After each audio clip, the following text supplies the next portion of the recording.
Hi guys, welcome to Ameyaw TV interviews, and you know whenever it's me, Zinat, or VJ or Ameyaw, that means we are coming to talk to some very talented people in Ghana. For whatever art it is they do, we like to highlight them right here on Ameyaw TV. And today we have a very special guest we're going to talk to. You want to know more about her? Do not forget that our show is always sponsored by Cheesy Pizza your way.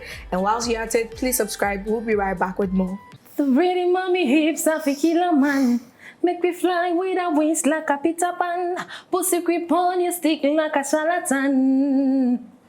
When we in a dope party, them no start to then chai. We not give them no fuck, we ride on shaman. From there, shoot a 3-shot with your one gun. Pow, pow, pow. Hi guys, so we are joined by the ever beautiful and ever talented Miss Anda. Hi Miss Anda. Hello. How are you doing? Fine, thank you. What have you been up to lately? Okay, I'm currently working on my upcoming EP. Yeah, and it's a very big project, so like I'm always busy here and there, working things out for it to be. Has music always been your thing? Has music always been that one thing for you? Yeah. I would say music is everything to me because anything I do, music is around me all the time. How did music start for you? I'll say since from childhood. Oh. My dad loves music, and I think when your dad is always playing this kind of daddy lumba, the highlights. you know, this is our puppies. So it's like I was always around music at my tender age, so I was part of it. Music was part of me. That's why I think I like music, because music is everything to me. Whenever I'm sad, whenever I want to express my emotions, anything, it's all about music. But at what point did you decide to take music serious? At what point did you think that this is what I want to do for the rest of my life? It was when I met my management. It was when I met them, because before I met them, I already recorded a song with my teacher. I don't wanna, if you're gonna be my baby, I don't wonder. Way back in SHS. I recorded it with my friend, but it was my teacher who took us to the studio. I think he heard me singing one time and he was like, no, I have the voice, so he thinks I have to take music serious. But after SHS, I didn't take it serious because I didn't know my left and right. I didn't know where to go to. Until I met my management. They took me through training. After I was signed, they took me through training. But then I brought out my first EP. That was my first ever project outside. The titled Spiritual Gangster. Ooh. Is that why you have the gangster hair going on? No. I'm just kidding. But how was it working on that project? You know, being a first-time musician, taking music seriously. Yes, that particular EP, everything, so that they will know my strength and what the my listeners would love. Listen. Yeah. So after releasing that EP, I stopped bringing out songs. Oh, wow. Yes, because I needed to learn. I realized I had so many things I was supposed to learn. You know, I'm a Muslim, I don't go to church. And you know, to be able to sing in public, like have the knowledge about singing and other stuff, you need to practice, you need to grow up with it. For me, I was not doing anything like that. I never performed. Yeah, you just had the talent. Yes, I just had the talent. So I had to, how do I say, yeah, you had to prepare yourself better for the music world. Yes, to find myself, to find my style. Yeah. So after that process, what would you say was your style that you identify? What do you identify as a singer? Soul music. Yeah. Alternative sound. Yes. So, but here in Ghana, you have to add something to it. So it's Afro soul. Yeah.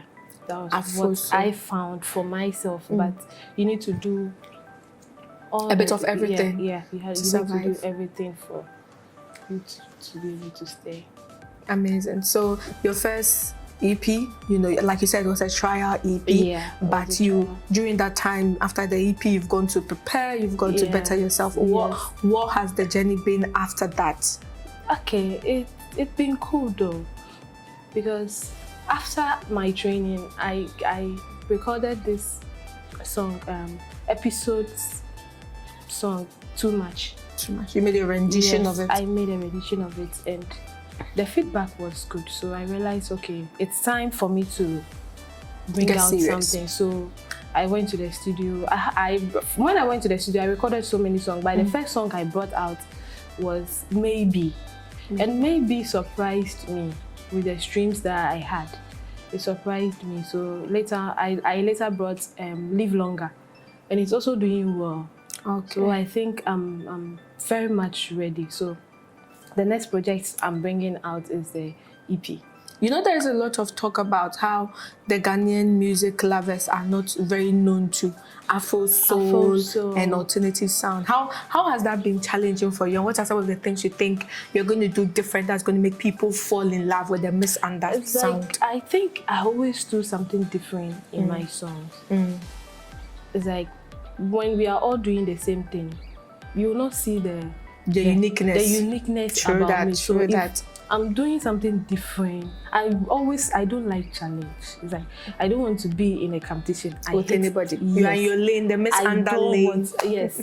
So I always want to bring out something that is always different for you to see me, because if I'm in a mix of people, you will notice. You will not see me. So it's like I always work hard to bring out something different for you to notice. So would you say there's nobody in the Ghana music industry that is your competition?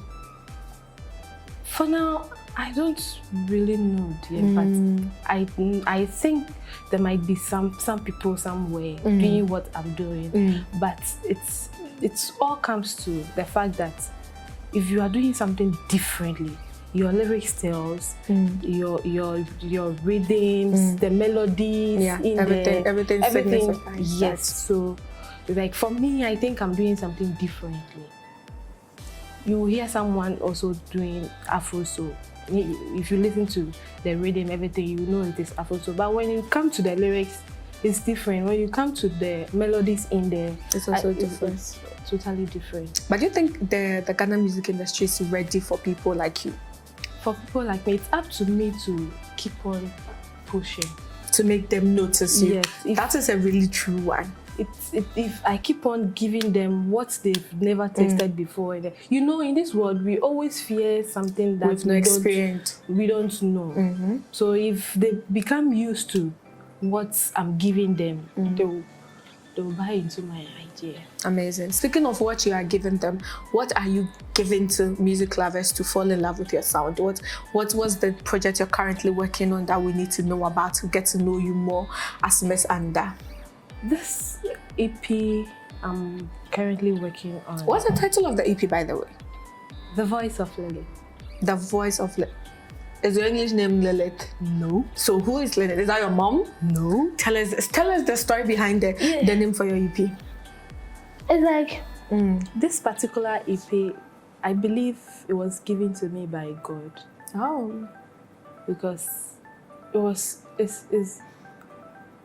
it's like a gift. Someone will give you something and you don't know it's a gift. There was this lady I met on my way back from a concert at Jamestown. The name of the concert was Genesis. It was a virtual concert. So after I finished performing, I just left there. So on my way going back home with my manager and just the driver and the guitarist, I think the guitarist. But when I saw the lady, the guitarist was not part of her. He was away. Yes. We saw this lady and she was walking at the roadside barefooted. She was holding her sneakers. And if you see anyone like that, you know the person is stranded. And at that time of the night, you see someone walking all alone, you will know the person needs help. I asked her where she was going, and she was like, she was going to Mount 7. And for me, I live at La Paz, so why don't I give her a ride? So when she was in the car, the conversation is there. And one you know.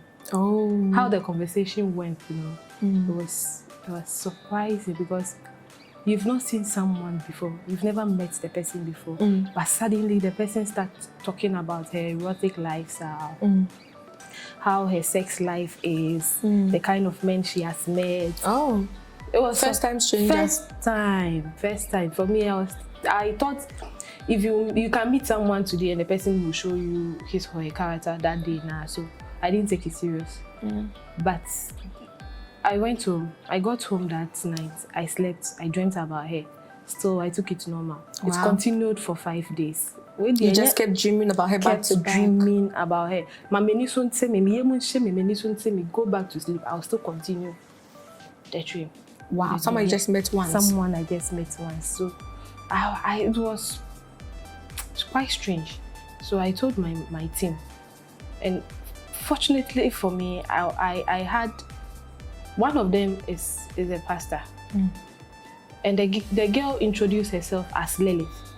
Me, I don't know anyone called Lilith. I've never heard the name before. You can meet someone and the person will tell you, your friend is saying, but you've not heard the name before. True. So me, I didn't see anything wrong with it.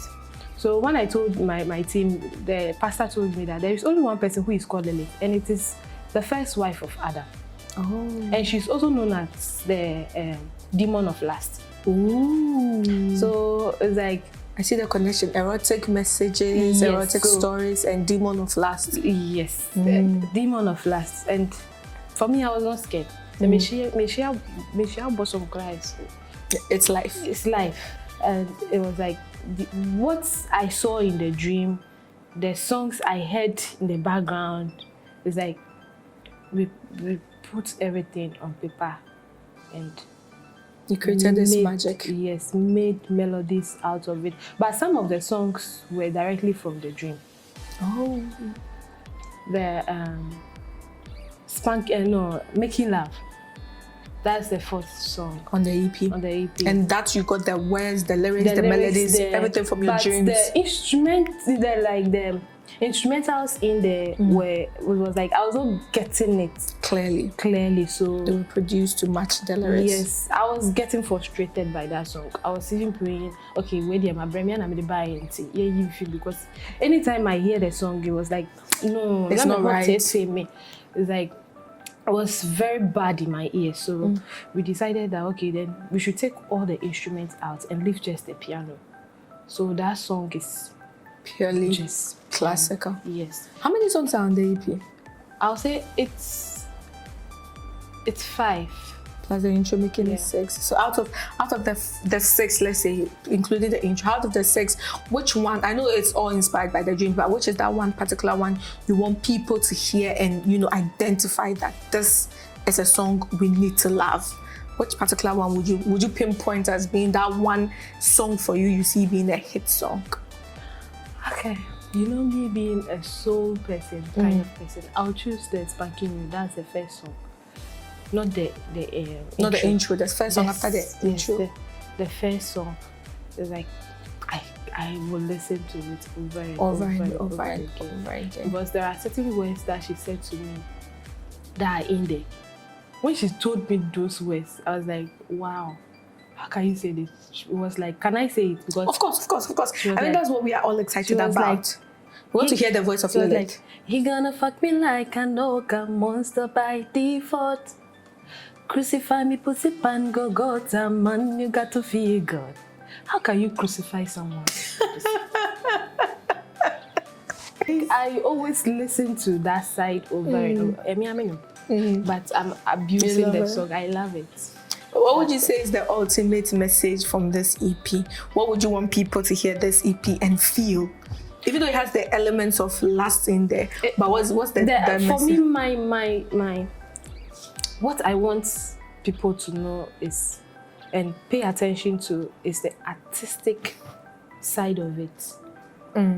The instruments in there, how the songs are like, it's different. Ghanaians will keep those elements out and just take the erotic side of it and judge the song, the EP. But for me, I wish they will sit down and analyze everything and listen to this EP very well and know the hard work that went into it, because this particular EP, I worked on it like for 6 to 9 months. That's a lot of hard work, guys. Bringing it out, because I'll record it, take it home, listen to it, go back, re-record it again. Sometimes I can go to the studio like 4 times on one song. So wow. It's like man, hard work went into it. So every single song on the EP speaks about lust and sex. Yes. 630 talks about Lilith having 2 boyfriends. One being the main guy and one being the side nigga. Okay. But the main nigga will go to work. Then the side nigga will come in. Fuck her into coma. Into coma? Yes. Okay. Then revive. The main guy will come back from work at 6:30. Oh. Then give her a healing dick for her to come back. Tell me about it. Life. So from coma, gets another round and then comes back to life. Yes. Is it fair to say this is like the official sex playlist EP ever made in Ghana? Because I don't think I've heard an EP that every part of it talks about lust and sex. I'll say that. Oh. Yeah. I mean, Ghana is a bit consecutive when it comes to sex and all. But they like it. That's what we do. We all do. You know, Ghana, they like it though. They like it, Papa. The same person who will tell you, say, yes, more than that same person. Who should share there will be page. So now who share there will mean so. How did you know I identify it? So you see, they like it. They do. Ghanaians, if you follow them, you great magic. They like it. Amazing. When can we get to officially hear this EP? On the 5th of November. Oh, just around the corner, guys. 5th of November. It'll be up on all streaming platforms. Yes. I mean, everywhere. If you're like me, you definitely want to be excited to hear what I call Ghana's first official sex playlist EP. I mean, we want to hear the Lilith story and hear all the exciting, adventures she's gone on when it comes to, lust and everything that comes to play. And also you'd want to enjoy Miss Anders' amazing vocals and the arrangements of the songs on the EP. I'm sure you'd be excited. So please make sure to check out The Voice of Lilith, which will be out on 5th November on Miss Anders' social media pages and all streaming platforms. Thank you so much for being in tune with us. We hope you enjoyed this interview as much as I did, and we'll see you another time on Ameyaw TV interviews. Bye bye.